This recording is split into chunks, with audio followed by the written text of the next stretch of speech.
Hi, welcome to Think, Engage, Thrive. This is where we take an inside look at the roller coaster journey of entrepreneurship. I'm your host, Phil Masiello, and fellow entrepreneur.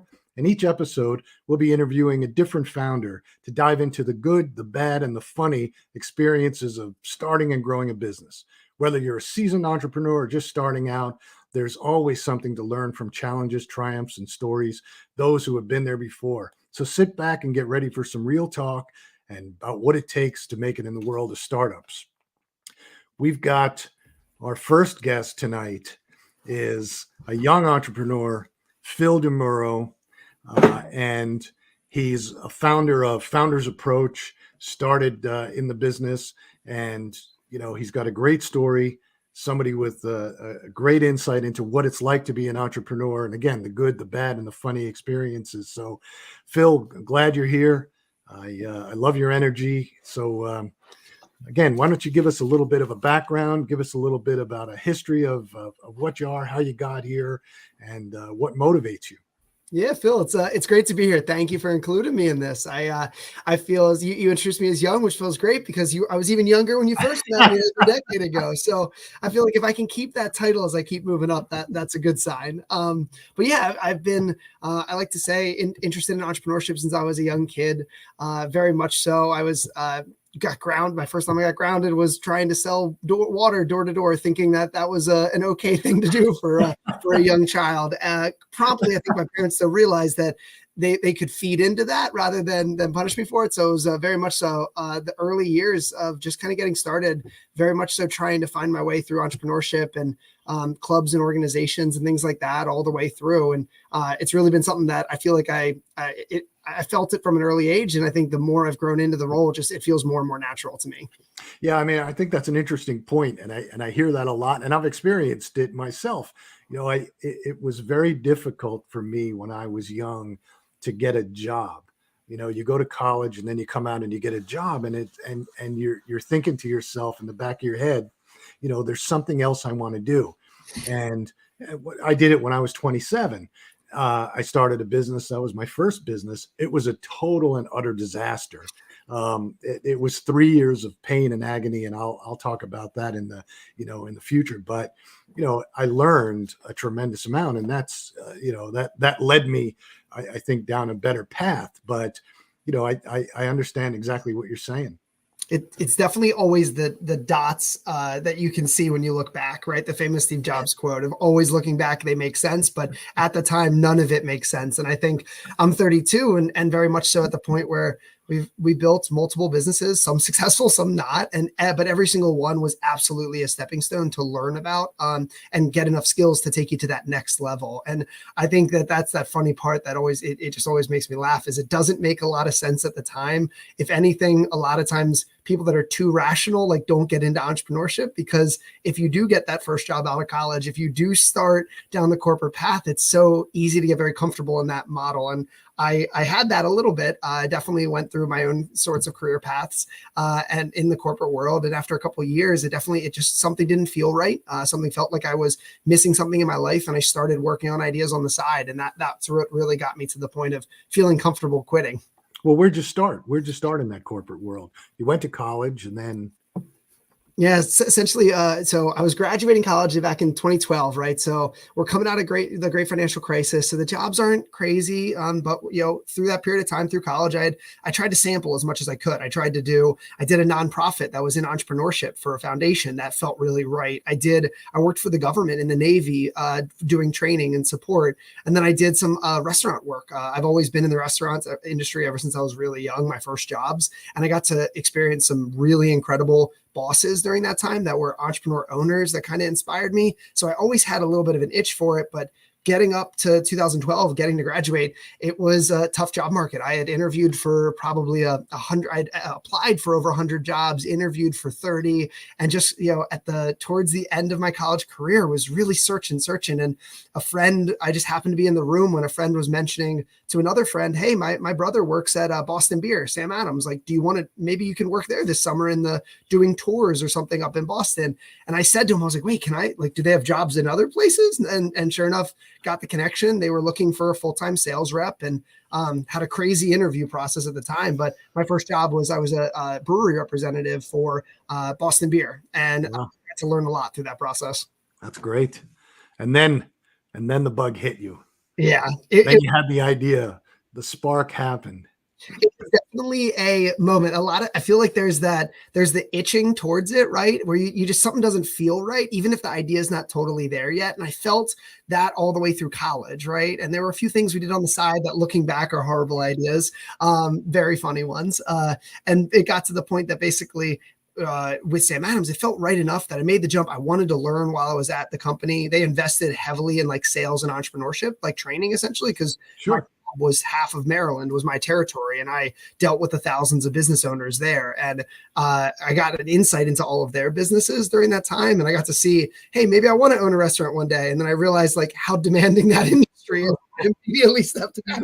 And I got to the point really where I was itching for something on the side, and I had this idea where my wife and I my wife was in grad school at the time, and when she'd come home from work, she would say something like, it's been a crazy day. Where's like a wine special today? Where can we go out and get a nice bite to eat? Maybe you're post-college kids. Where's something that's less expensive? And I had been calling on these restaurants every day, looking at the chalkboards as I walked by, seeing all the specials. I just couldn't remember them at the end of the day when I got home. So I said, like, why is there not a centralized app for this kind of thing? And that was what started the idea of Loophole.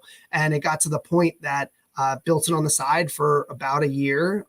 Had some moments that felt like it was okay, ready to go, and kind of made my plan. Yeah. That's interesting. I grew up in the restaurant business. My family owned restaurants, and I thought that was my path. And I thought when I got out of school, but when I was in college and I was working in restaurants, I was like, no, I don't want to do this, man. These people are working until 1 o'clock, 2 o'clock in the morning. But I knew I wanted to do something with food. And my first business was a food store. It was a retail store. Mm-hmm. And, but the mistakes I made were, I can't even go into. It was the things I did at the time, like you said a little while ago, you thought that they were the right thing to do at the time, but Mm-hmm. when you look back on them now, you want to smack yourself and go, what were you thinking? Yeah. But I mean, I can't complain. It was successful. I sold it for more money than I put into it, but I mean, it was 3 years of absolute pain and hell because I tried to do everything. I was not a good leader. I was not a good delegator. I Yeah. was not a good person building systems. I was spending way too much time working in the business, not enough time working on the business, so to speak. Mm-hmm. I completely agree with that, Phil. It's you see it frequently too. There's a lot of entrepreneurs that they have the idea, but they're not. They can execute the idea, but on a very small scale, right? Like if they need to start building a team, you're a different type of person is needed for that a lot of times. And I think that's where a lot of the companies too struggle is if you have the idea and you can at least get it going, we'll also recognize you need other people in that company, whether it be a co-founder or like a key hire in your early days, but you need that counterbalance you because every entrepreneur always thinks they have the best idea in the world. Oh, yeah. We're the best ideas. And that's very rarely true. It's very rarely that you have the best idea. I know. It's true. You have to look at what's happening. You have to listen to what the people are telling you. You have to be able to take counsel. That's why those entrepreneurial forums are so good because, you can explain what's happening in your business to other entrepreneurs and they can sort of give you a little, dose of reality, so to speak. But, yeah, it's incredible what I did back then was, I look back on it now and I think, oh my God, what kind of person was I? But, you live and you learn because it definitely, as I moved on and I built other businesses, I always kept that in the back of my mind that I had to build the systems, it's funny because I work with, a lot of entrepreneurs and they get focused on this. I'm afraid to let other people know my business. I'm afraid to, Yes. I want them to sign an NDA. I want them to do this and that. And I always say the same thing. The idea is the easy part. Yeah. It's the execution of the idea that's the key. That's where that's what separates a good entrepreneur from not. Just having the idea and talking about it. 9 times out of 10, people don't hear it the same way as you're saying it. Mm-hmm. So I think I'm a big believer too that the movie The Social Network, I feel like Oh yeah. took an entire generation of entrepreneurs that we see now that are like very scared of their idea, scared to talk to people, scared someone's going to steal it. They think they have the $1 billion idea that like somehow doesn't exist yet, when in Right. reality that's probably not the case. But the more earlier you start talking to people about it, and in safe ways, right? Like obviously we're talking about generalized ideas, mobile apps, websites. There's a lot of them that are, most of the time, the idea is you need to have a good idea and execute on it better than someone else, versus having some idea that you keep closed off from everyone else and try and file every patent in the world and Oh, hopefully that you can protect it. And that is not it's not a proven way of success, other than very specific niches like in biotech and yeah. engineering, very, very specialized fields. Sure. You also said, Phil, so you were in your 20s too, and when you were doing your first companies, and that was what I think that's what I like, is trying to inspire younger entrepreneurs to do it too, because I can see even my personal life, in my 30s, I have a different style of life that I did before. And I see it with my friends and that have wanted to quit their job for 5-6 years, right? 8-10 years at this point, but the idea is not ready yet, or they just feel like they're just not there. And it gets to a point a lot of times where when you're young, you can live the bootstrap lifestyle. You can live the ramen diet. You can do that, which is what a lot of times you need to at least bootstrap the idea and get it up and running. Versus like if you're later on, a lot of times too, you can get trapped in whether it be the corporate hierarchy you're going into, or maybe it's just something that, it gets harder and harder to be willing to quit your job and take that jump. And I'll say for me, that was actually, despite the fact that I came from a very supportive family that was very entrepreneurial, very much so like supported me through a lot of these ways, I was very nervous that like one of the hardest decisions I had to make was, after I'd made it, was actually just going in and quitting my job. And looking back, I still to this day, I'm like getting chills thinking about how nervous I was in the car, because like I loved my boss, I respected the team I was in, and I felt like this was going to be a little bit of a shock to them. But I also knew it was the thing that I needed to do. And it was so funny because I think one of the things I faced as that was lucky was I, for some reason, decided to record a video in my car right before going in to quit. And I still have that video and I still cherish it today, because it was basically me saying in this camera, like, I don't know if this is going to work. I'm really not certain. Like, I'm jumping off of a proven path that's worked really well for me to take a risk. I don't know if this is a good idea. And it's funny because I look back and I can see all the emotions in that video, but I can also see like, yeah, but if you don't make that jump, you won't get the next steps from it. And sure enough, I went into that interview, and within a couple minutes of talking, I actually said, I want to talk to you about something I'm thinking about, or I'm leaving my job. I'm working on this side idea. And I was so nervous because everyone's afraid. I think their boss is going to be upset with them. And my boss was like, hey, is this a dead set? Have you made this decision? And I was like, yes. And I'm really excited about it. And she said, perfect. Like, I know you, I've worked with you for 2.5 years. Like, you are very much so built for this kind of lifestyle. I'm excited. And then we spent the rest of the meeting kind of just brainstorming the idea. And she almost was helping me with it. And it was a weird feeling that I felt like 1,000 pounds were lifted off of me after that meeting. And since then kind of haven't looked back.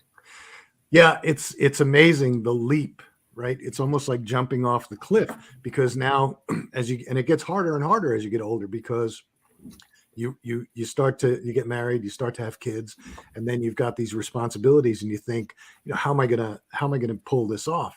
I missed my opportunity when I was young. I don't believe in that. I think there's always a way. You have to sit down with your partner and sort of figure out, especially if you really want to do it, because if not, you wind up with this regret.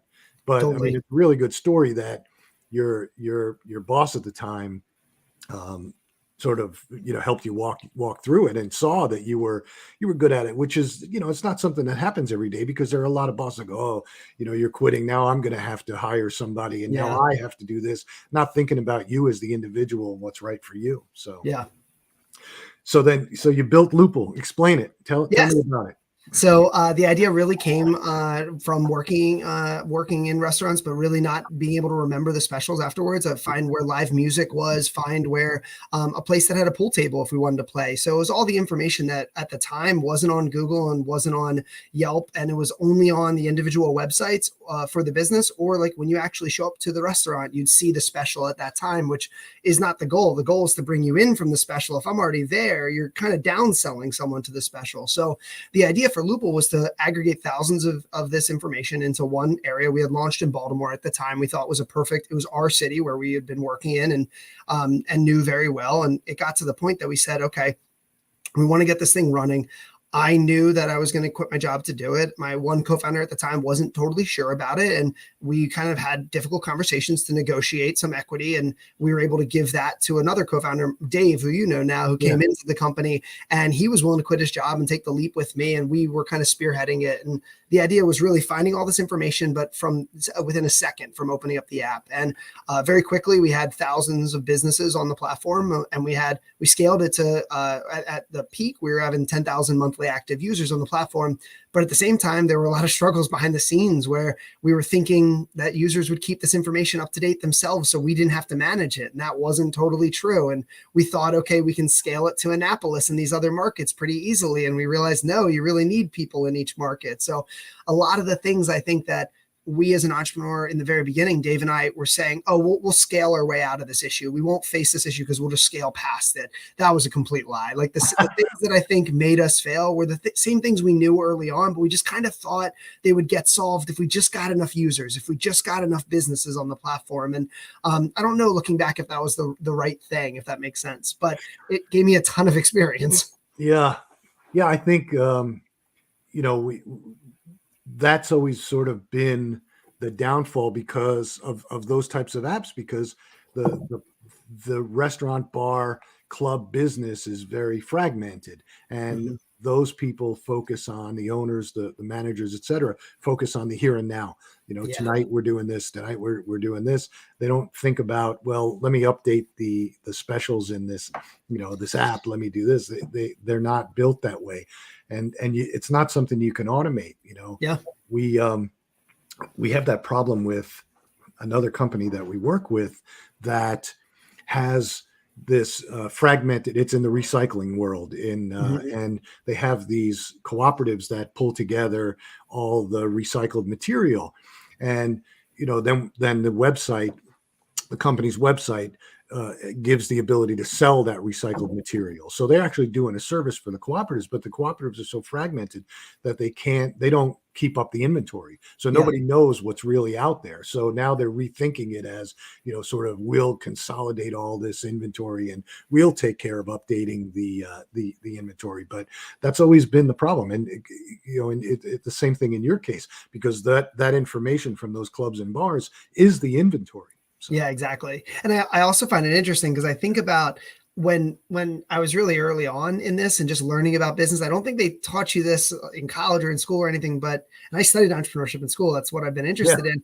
But in those classes, I don't think they really taught you that different businesses and different business models have different levels of successes, right? Everyone says, okay, well, your chance of failure is X, right? When in reality, that's not necessarily true the type of business, right? Where we were like a platform. So we needed to grow users at the same time we were growing businesses. Yeah. And then at the same time, we needed to grow advertisers. So we had to keep 3 balls juggling at the same time, which is really difficult to do until you get millions of users, right? So if I would have thought about that earlier on, I would have realized, well, we need a larger run rate. We need to be able to run this company for X amount of years, and we need a marketing budget because the users need to build up to this.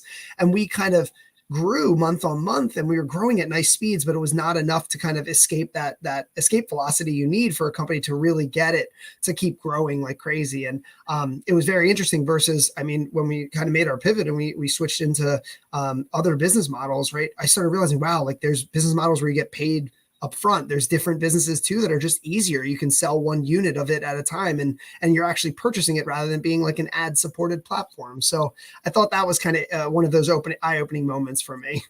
Yeah, I want to get to that. That's an important point, and that's one of the reasons I wanted you on the show, was exactly what you just said about the pivot.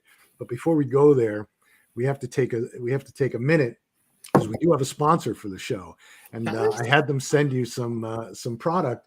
And it's for those of you out there who are hot sauce fans, Dave's is the sponsor of the show, and they produce hot sauce. Dave's one of they started the super hot category about 30 years ago, and it's great product. I had sent you some. You got any thoughts on it? Yeah, absolutely. So when Phil said hot sauce fans out there, I immediately raised my hand because my wife and I easily have 5 different types in our fridge kind of at all different times, right? But a lot of them are more the traditional. It was very much so like the sriracha, the crystal, right? Yeah. The more base level that are good for base level pieces. But this was one of the more interesting ones where You gave me the creamy ones, which I got to Yeah. try, and I'd never had a creamy hot sauce before, which was a very unique flavor. And then also the habanero and Scotch bonnet one. So those are much more have the kick to them, the flavor. And we've made a few items with them, different things though for each one, because I feel like that's what you need. The hot sauce needs to definitely match the food really well for it to get the flavor.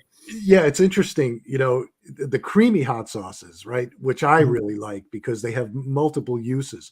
There's the traditional hot sauces, right? Which are more flavor enhancers, I think, right? You put them in sauce or you Totally. add them to your food or whatever, and it gives you that little kick. But the creamies in and of themselves, they could be dips, they could be spreads, they could be, sauces. They can do a whole bunch of things. They've got a little bit of heat and a lot of flavor.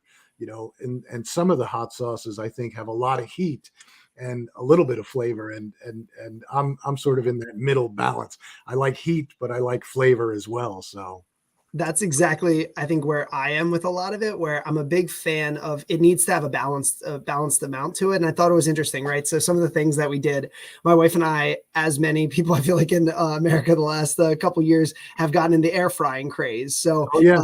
one of the first things we decided is we tried the creamy garlic red sauce, and that one we threw on. We did air fried wings, and we threw them on the wings because it's coats. It's thicker, right? So it sat on it, which was really good.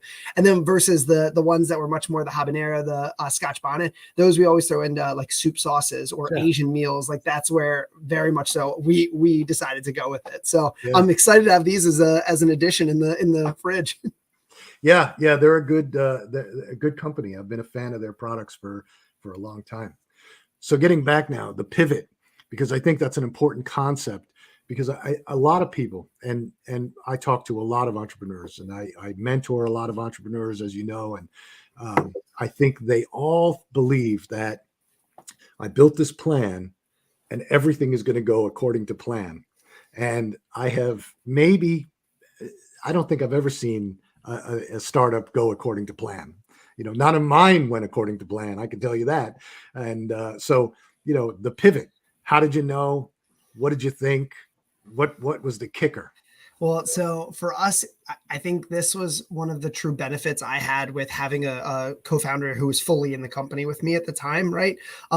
I very much so find that a lot of times entrepreneurs, it's really good to have a balance, right? Don't let that be something that stops you from getting into it, right? If you can't find someone, but if you have people, like, don't over engineer thinking through the equity stuff. Like there's ways to protect both of yourselves in it. But if you find someone who you think is willing to commit the same energy and the same effort and resources to the company, really like that's a value add that I think a lot of people have. And a good example of this is my co-founder and I would always ebb and flow. One of us would be, everything is great. This is the perfect idea. We're going to make that next round. That investor is going to close. We're set. At the same time, the other person's like, do you realize that like three businesses emailed in that they don't want to be on the platform anymore? And then you realize we got a 1-star review last week. So we'd constantly be balancing each other out. And I think very much so for me, we had been, we had gone through that startup trajectory. We had built it on the side while we were working full time. We quit our jobs. We launched it. We had 5,000 users in the first 2 months on the platform. But at the same time, we weren't getting the users back. Like there were a couple hundred on the app every single day. So we couldn't figure out what was going on. And we had to really talk with the users, identify what was going on. And that ultimately led us to identifying some things in the user interface that we could change around to make the app way more engaging. And what that was taking out a bunch of features that we had already built inside the app. So it was a bunch of money and energy that we had spent on this, thinking people would use this. And reality, no one was actually using it. And we had to be confident, okay, if no one's using this, stop forcing this on a market, take the feature out. And just by simplifying the app, overnight, our user base doubled. It was our daily active users started coming back. So we had that interesting trajectory, got into an accelerator program, which was a whole experience. And we really scaled it up nicely over that period of time. But we were a year and a half in at this point. We had raised friends and family. We had raised the accelerator round, but we were struggling for that first official seed round. And rightfully so. We hadn't solved a lot of the problems that investors knew we were facing, which is how to make money on this idea long-term.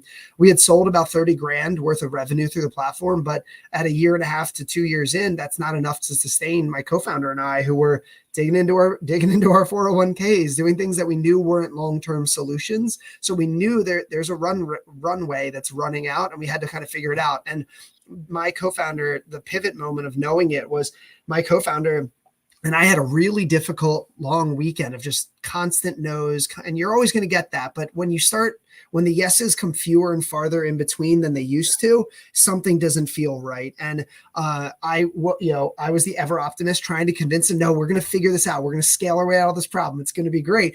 And we left, and it was kind of awkward, the last night. And I woke up the next morning, I had an email at like 4 a.m. and it was, thoughts because I can't go to sleep right now. And it was my co-founder giving me kind of like a manifesto of, man, like, I know you think you can prove this, but why? Like, where's the evidence? Show me why you think this other than faith. And it was that eye-opening moment where I was like, what am I, he said, what are we going to do? Is this going to be another year? And if it is, okay, what are we committing to the company? And it got to the point that it opened my eyes to say, like, we are both running out of runway. We're running out of revenue. We're not getting the closes we need to.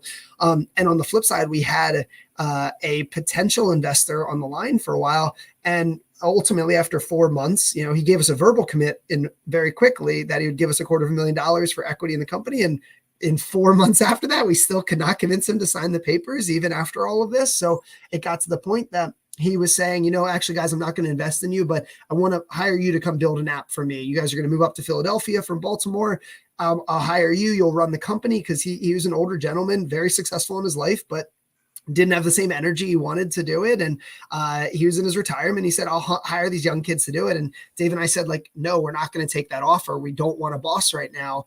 But, Dave and I said, well, why don't we just offer him to let him pay us to build the app for him? And we could take our team, who was still working on our idea at that time, and we could do part-time on our idea, part-time on his idea, and it would self-fund the company. And it was funny. It was like night and day. After 4 months of trying to get this guy to sign this paper, and commit the funds, all of a sudden we pitched him a consulting deal for, hey, it'll cost you this much this month and this much next month. And he said, sounds great. Where do I send the wire? And I was like, I did not think I was going to get that question real quick. Let me get back to you. And Dave and I literally took all the experience from the first company and said, okay, well, like, this is a separate entity. Let's spin up a separate company, right? So we knew how to do that. That took us months previously for our first company. Now it took us a long week, right? And we set up the company, and within a week we had received a wire for more money than we had made basically in the whole previous time. So Dave and I used that to kind of self-fund the idea, and that was what kickstarted Founders Approach, which is software development for hire. We had learned the skill doing our first business, and we figured, this was the best way to keep us working in entrepreneurship as long as we could. And that idea kind of snowballed from there. Yeah, that's extremely interesting, because, a lot of times I think when things don't go well, when entrepreneurs are starting their businesses and things don't go well, they miss the pivot, or they don't understand the pivot, or they don't see the pivot, because they're so focused and so set in their ways. Like you, Totally. they believe, I can scale my way out of this. I can work harder. I can get people to do things, when maybe there's an answer that's sitting, right in front of them. And Yeah. and I've been there as well. I mean, I started a food store chain down in DC, and many years ago. And the first store, I had an idea on how I wanted it to be, and I actually got the idea. It was like a brainstorm. I was in England, and I saw these Marks and Spencer Metro stores, which are small grab and go meal stores, and we didn't have anything like that at the time in the United States. And I had a big background in food, and I was like, you don't need, it dawned on me as I walked around, you don't need production. I don't need 1 million people sitting in the back of a store where I'm paying extremely high rents to be in these great locations to make all this food. I can partner with people to bring it all in. Mm-hmm. And that was sort of the driving force. I got a location. I actually bought an existing company, and we supplanted the concept on there. But it didn't go particularly well, right? People still wanted a certain amount of service, but when we still took the production out. But after about 6 months, I realized where the benefit was, and the benefit was really just taking the production out. You can still offer, customization, not everything prepackaged, not everything just grab and go. You can offer customization, but you just took that whole back end labor out.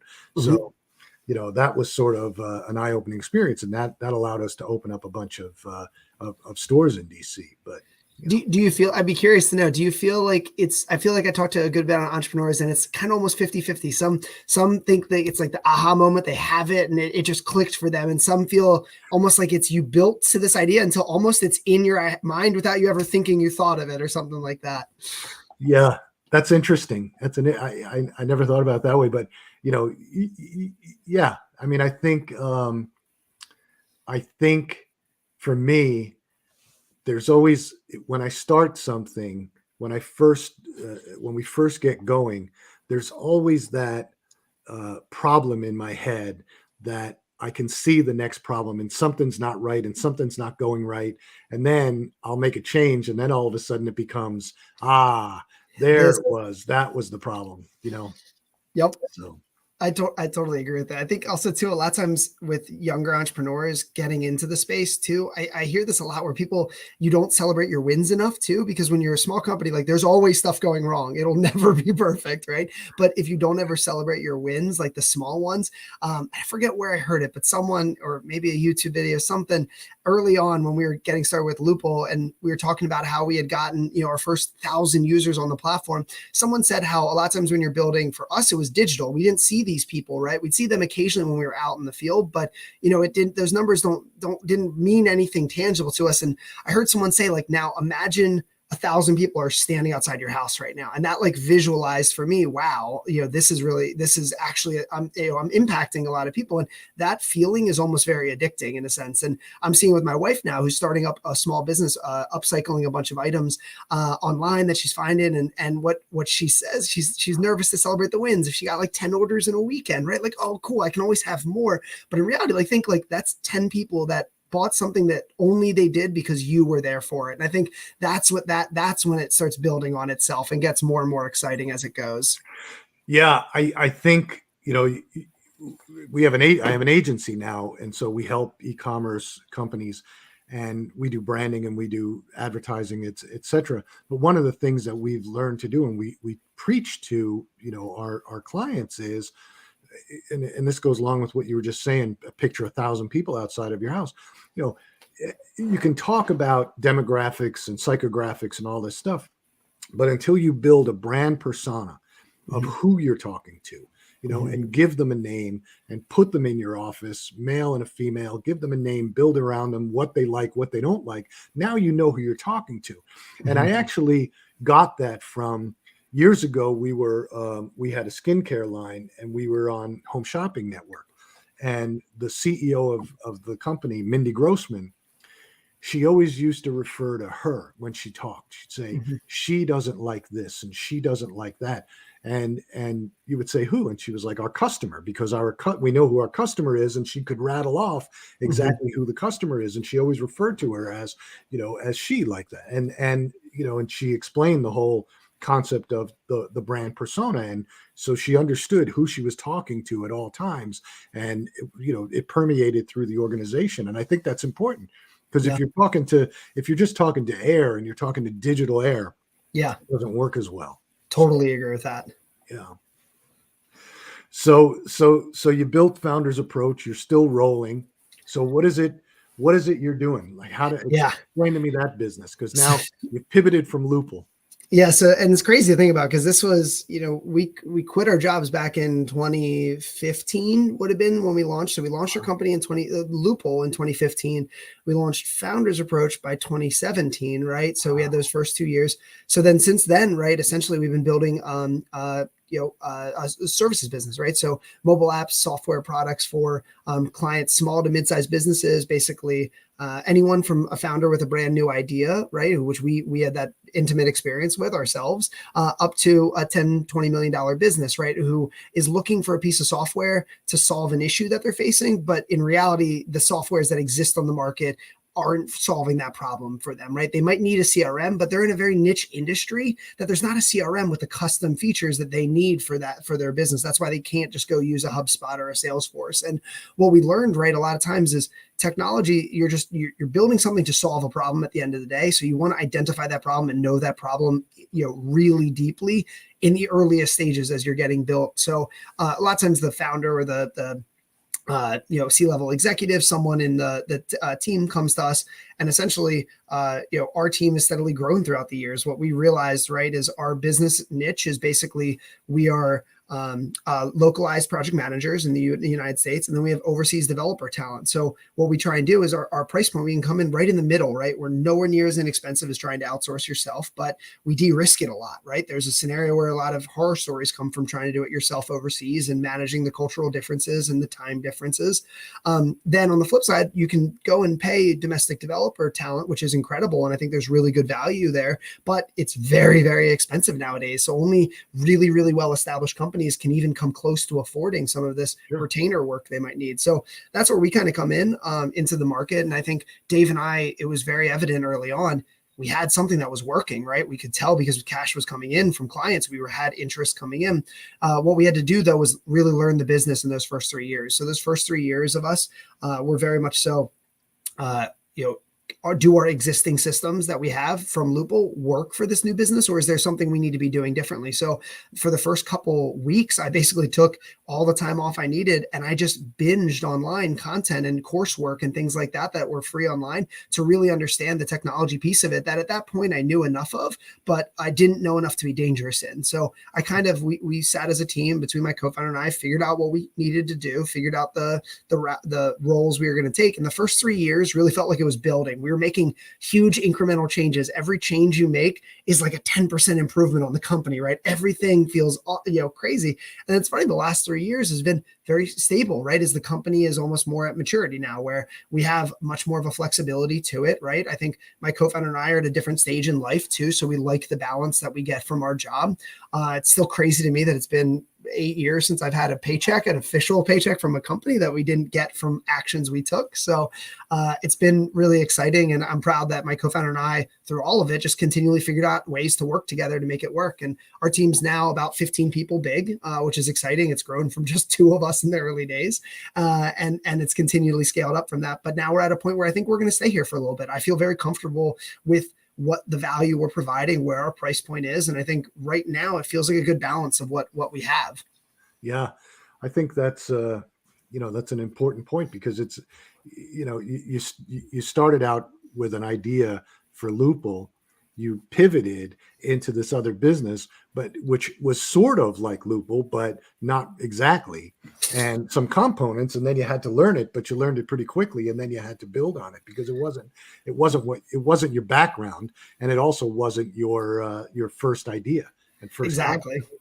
It was like you learn the skills from the one business, and even though the concept is different and the type of the business model is different and all those other pieces are different, you have some of those skills that can be brought in. I heard that early on in my life was one of the things no one can ever take from you is your skills, right? You cannot get that. Your boss can fire you from the job, you can lose the job, but if you have skills that are marketable, even in a global market nowadays, you can move the country, right? You can travel, you can do things differently. And to me, that's what I think I've been always focused on, right? Is my wife, right, is at a point in her career when she was working in a job that she really wasn't enjoying. And we could see that she was not enjoying life, and it was not fulfilling her by any means. And I just said, one day, Katie, do you have anything left to learn in this job, right? Is there anything left that you want? And she's like, no. And I was like, well, do you see yourself as your boss's position? Like if you were going to climb that ladder? And she was like, hell no, I don't want that position. I was like, so then why are you still there? Right? Like those are the two things that I think you should be thinking about. And that's if you want to grow through that kind of life cycle. But I think a lot of people in entrepreneurship have that kind of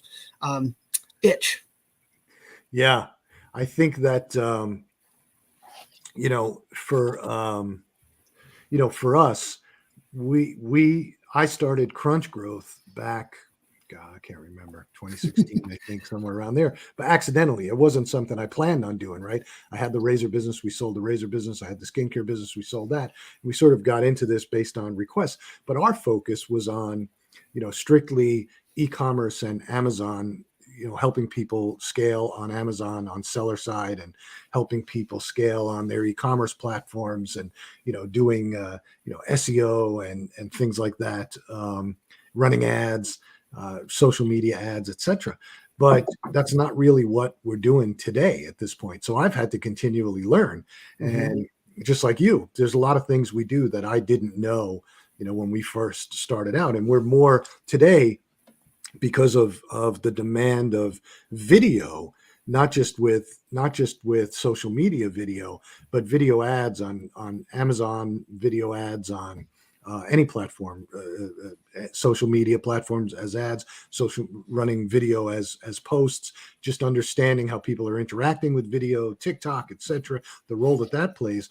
We've really had to restructure our employee base, because now we have mostly people who are focused on understanding video, doing video, have a good social media background, have strong presence for themselves on TikTok and Reels and places like that, and that skill set is transferred onto better ads for the clients, even using it on their websites, even using it on their devices. I mean, it's really changed. We still do Amazon listings, we still do that type of work, we still do a lot of e-commerce work, but I was not a video person. I was not a visual video person, and now we've sort of had to do that. But yeah, it's interesting how we continue to evolve. But I enjoy learning new things every day. I mean, I honestly do. It amazes me. It's funny because, there's a lot of people out there that, don't understand like what's going on with TikTok, or what's going on with Reels, or what's going on social media, and they think it's for, well, it's just for the kids, but in reality, it's not. It's one of the things that I think attracts a lot of people to entrepreneurship, is especially people that very much so have like ADHD, or feel like they have feelings that they can't sit still. Like that was very much so my upbringing. And I think that's what feeds so well into it for me, because every day is absolutely different, right? And if it's not, I get bored with it, right? But I think the beautiful part, especially, I feel very privileged in the United States, where the market is always moving, right? And if you're doing the same thing for 5 years, there's a chance that industry is dying out, that platform is dying out, right? So if you don't pay attention to the new platforms, or the new social media apps, or the new things that are coming about, you're not going to realize what the next demographic of users wants, because now we have the youngest generation that's literally growing up completely with technology. Absolutely. And they're ingrained in how they use it is very different. So I find it fascinating. That's what I love doing. Why I love doing this is it's exciting for me because of that. Yeah, it's funny because you said, you can't sit still. Something's always working. It was, I wrote one book, and then on marketing, I wrote another one on Amazon, but I was somehow about, a couple of months ago, I read a story online about this pharaoh Tohotep back in ancient Egypt, and they consider him like one of the first entrepreneurs, because he had this entrepreneurial spirit, and he figured out how to move goods and do trade with other people. I mean, at the time, the world was very small. Yeah. So he learned how to, farming methods and ways to improve. And I started thinking about it, and I started researching other entrepreneurs, right, in my spare time while I'm doing everything else I'm doing. And so I put together another book just on entrepreneurs, just on historical entrepreneurs, not the big ones that we all know. Yeah. Everybody knows, the Elon Musks of the world, and, Steve Jobs and all that stuff, because we read about those stories still today. But there's guys out there that have done some really interesting things throughout history that you don't even think about, because we didn't call it entrepreneurship then. Even Ben Franklin was a great entrepreneur. So I wrote another book. I don't know when it's coming out. I have to finish, putting it together. But I thought it was interesting for me, so I did it anyway. And I figure it's got to be interesting for some other people.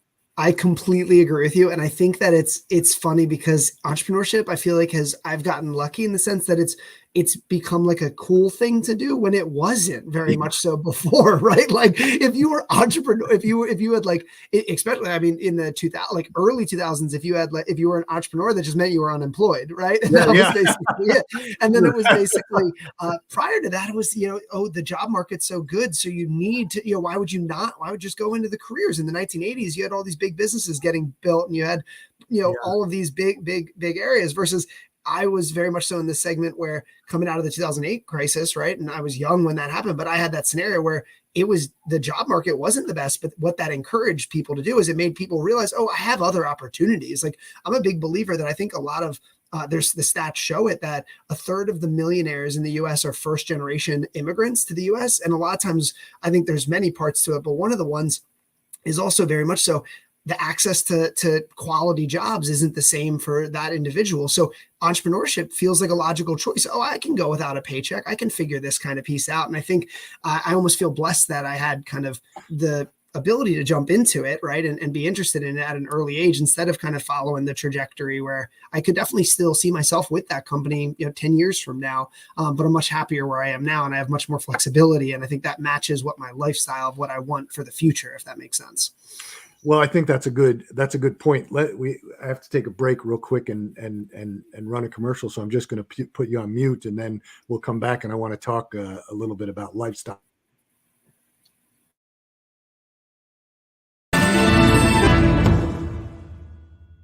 Hi, I'm Julianne Meyer, the host of Own Your Wellness, and you can watch my show on Mondays and Thursdays from 4 to 5 p.m. Pacific on Achieve TV right here on E360 TV.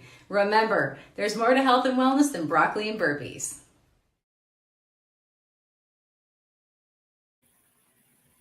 Yeah, that was a quick one. We're back.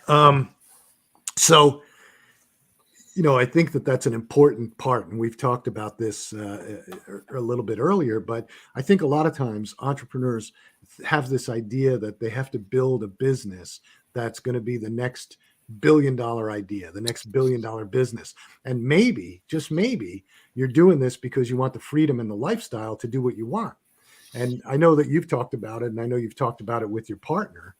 So yeah, it's very true. I think especially for my generation, we had the advent of the mobile phone, right? And when that happened, all of a sudden there were all these ideas that came and became possible because the phone was now there, right? It was at scale. People were using it. Like the idea I always say for Uber, it existed. It used to be called Magic Cab in like the 90s, but no one was going to order a cab through a computer when only 20 million people were on the internet, right? It had to be at a scale that now all of a sudden, okay, everyone's got a phone in their pocket. Now Uber can be possible. And I think with that became a lot of younger entrepreneurs becoming and building really, really, really big businesses. And I also don't think they're entrepreneurs we should always idolize, right? Because a lot of times, right, getting there is very, very difficult. And then also too, to get to that point, you're sacrificing absolutely everything you have in your entire life, right? There was a moment I went down the list of the entrepreneurs. If you look at the top 10 wealthiest people in the world, right? Top 10 entrepreneurs. You look through that list and I had to get down to number 7 to find someone who was not divorced, right? And not divorced multiple times. And that's that thing of not a knock on it. It's that hard thing. If you sacrifice a lot in your business to get to those kind of levels. And I think there's the whole other side of entrepreneurship that a lot of people don't talk about, which is how do you build a stable cash flowing business early on so that you don't need to sacrifice everything and constantly be looking to get the next round of funding to sustain your company? How do you build a stable, smaller business, but it works for your lifestyle really well? Yeah, that's a great point, because I think, like you said, I mean, raising capital is a very, very difficult proposition. It's a numbers game. You're knocking on thousands of doors in order to get it. You're trying to convince people, when in reality, I think that, from my observation is that people read these stories, right? Entrepreneurs read these stories, and I experience it with some of the young entrepreneurs I mentor, that they think that it's easy because they see that, this company raised, $500 million. This company raised $200 million. They've got a great idea. They're going to walk in, they're going to propose their idea to investors, and everybody's going to start writing checks. And that's just not the way it happens. And, but do you really need to do that? Mm-hmm. Because there's a lot of guys out there like yourself, like myself, that just, you want to build a business that you're happy at, that you're taking care of people, that you've got flexibility, you've got a good schedule, you can manipulate your own schedule when things happen, and you just want a nice lifestyle, and being happy. The stress of trying to raise money, and then when you get that money, the stress to deliver investors happy, and deliver on the proposition. I completely agree. I forget the famous entrepreneur who said it took me 1,000 nights to have an overnight success, but I think it's very, very, very true, where a lot of times too, we live in the world of social media nowadays where you only see the highlight reel of everyone's life. And in reality, you realize that one, what did it take to get that highlight reel? Two, is that highlight reel actually true, or are they just kind of lying about it? And sadly, I think nowadays we live in more of a showy kind of world where people are trying to show off for other people. And that's not something that's ever stuck with me. It's not who I feel like I am internally. And I think I see a lot of the toxicity that comes from it. I think Travis Kalanick from Uber, right? You saw a lot of the things that he went through and was not known as he was known as a great entrepreneur, but not taking care of his people. The culture was very toxic, right? Yeah. In that environment. And I think now it's that interesting thing of, you got to find what you're prioritizing and then make sure it maps to it, right? So if you look 5 years out, right, how do you build the business that works for you? Right now, I feel really great because I'm privileged. I have my co-founder, Dave. We have another full-time guy down in Baltimore, Cole, who we have great relationships with, right? He's someone who's grown up with the company with us throughout this entire period of time. And we're all now at different, in the early days, we were all at similar stages in life, right? Where we're doing the same thing. We were all in the same kind of stage. And then now it's funny, I moved up to New England. My wife, left her full-time job. So that created a different dynamic than my co-founder, Dave, did down in Baltimore. And then Cole is at a different stage now where he's about to have his first kid, right? So there's that scenario where that's not something that's in my cards, right? That's not what I'm thinking about, but we need the company to work for him there. And he was willing when he took his jump. That was one of his things, is he definitely saw us as having the flexibility that he would want in a 10-year window. And I think I give a lot of people credit who can think that far out and make sure what they're doing now will get to there. Because if you actually do want that kind of lifestyle, make sure the company is willing to accompany for that. Yeah, it's true. We're very much decentralized. We've got people working remotely. We've got people in Michigan. We've got people in Baltimore and New York and down south in North Carolina, South Carolina. And one of the things that they all say all the time is, I'm thankful that I have a job that I can do from wherever I am, because I have the flexibility. As long as I get the work done, and they're 100% right. As long as we get the work done, I don't care where you are. I don't care if you're traveling to England, if you're traveling to your parents' house, or I don't care. You could go to Florida, sit on the beach, and do your job. As long as you get the work done. And I've always been that way. And I think that people value that almost more than money, because Totally agree with you. They feel like that they don't have to, when you work remotely. And I know that, there's a lot of discussion about it in the news today and everything since COVID. Yeah. But when you work remotely, you get up in the morning, you're not rushing, you're not jumping in your car, rolling out, sitting in traffic. And what that does for your head, I think, is it makes you more productive. And when you're just staying home, it makes you more productive. It makes you calmer, and what I found, and I found it early on, is that when people work from home, they're working more than 8 hours, right? And if they're coming to the office, between the travel time, between the breaks they take, between the this and that, you're not getting a full 8 hours out of them. So I find that people are actually more productive, because even if they know they have to hit a deadline, and again, if you want to do that between 8 and midnight, I don't really care, as long as the deadline is hit and as long as we get the job done and the clients are happy. So I do think that the lifestyle businesses are great for people, for the way they think, the way they produce, the way they act. I literally could not agree with you more. I see it very much so, where this with COVID, right? One of the blessings is it just accelerated, I think, a trajectory we were already on, right? It makes sense that 15, 20 years ago, you really couldn't work remote because there was not great access to internet at public locations. The computers that we're carrying around, the laptops, were a brick. Even when I started in college, they were a brick, my first laptop, right? Nowadays, thing for 3 pounds. I can bring it with me anywhere, and everywhere has access to the internet. So it's just logical that we are going to move towards a more hybrid workforce. But I think there's companies that are doing it well, and there's companies that aren't doing it well. And I think there's a balancing act, and not saying this is right for every business, but I've always found it interesting where some of my jobs, where I worked a handful of jobs that in my career, where, okay, they would give us, Friday, every other Friday is now your work from home day. And that never made sense to me, because then Friday is now my like mess around day. Like, okay, why do I need to be, right? Like, this is now my excuse, right? And I see this with people very frequently, versus our company's always had an office, but it's always been a completely flexible working schedule. And then what that means is our team usually sends out a Slack message and says, hey, I'm going to be at the office on Wednesday because I have an event that night. Anyone want to meet up? And then you create the event that everyone's coming to the office for that, but it's not a requirement, which means I get just as much productivity done at home as I do here. And I almost see for bigger companies, I could even see there becoming like an HR role one day. That's all they are a work from home facilitator, right? They know Susie needs to fax in a document. They're there to help do that because that person doesn't have a fax. Like they're the one that's facilitating these things that might need to be done at the office, but the person can't be at the office that day. And I see that changing the dynamic more and more in the future, which I see as a good thing. I think it's more productive for people.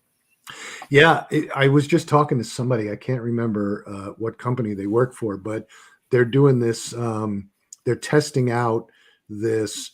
They no longer have dedicated offices and dedicated cubicles. Mm-hmm. They have you sign up if you're coming to the office and you need a private office, you sign up for it, and then you go to the office and you use whatever office is open that day. I forget what the term was that they were using, but and so and then if you have to have a conference and you need like your team in, you sign up for the conference room. And what it's done is it's enabled the company that used to have like 4 floors in an office building, they're down to 1 floor. Yeah. Because people are sort of working from home, coming into the office when they need to for certain things. And they feel like it saved them money on rent. Obviously it saved money on travel. It saved people's, time, obviously, made people happier, but they still have an office. They're still using the office, but at the same time, they're using it in a different way. So, I mean, it goes to the point that I heard really once that I thought was really accurate. The thing the U.S. usually does really well is we've constantly focused towards becoming more and more efficient, right? A lot of the style of our working is, okay, how do we get more efficient? How do we get more efficient constantly in our companies? And I find this fascinating, right? Where you said that office space is going from 4 floors down to 1 floor, and right, that's going to create a new opportunity, right? There's now 3 floors. There's going to be something going on in commercial real estate. You're already seeing the vacancy rates are not high. The renewal rates are getting worse. So to me, yes, that might be necessarily not the best for the people that are the landlords, but I also think now there's entrepreneurs out there that, okay, what can we do? Can we start a business and now take one of those floors, or can we set up a different type of business? Can that now be a studio? And it's now all of a sudden my yoga studio is right down the street from me versus me being 5 miles away from the closest one. So that's what I like. It's constantly moving. And because of that, every time something's moving, there's a new opportunity that's, if you just stay around and pay attention long enough, you'll see it come up. Yeah. Yeah. You're 100%. But I do think that, with every challenge, there's always an opportunity to be seen for it. Mm-hmm. So, one real quick, we're almost at the end of time, but real quick, I don't know if you have any funny stories about your past, about the history that you could tell real quick.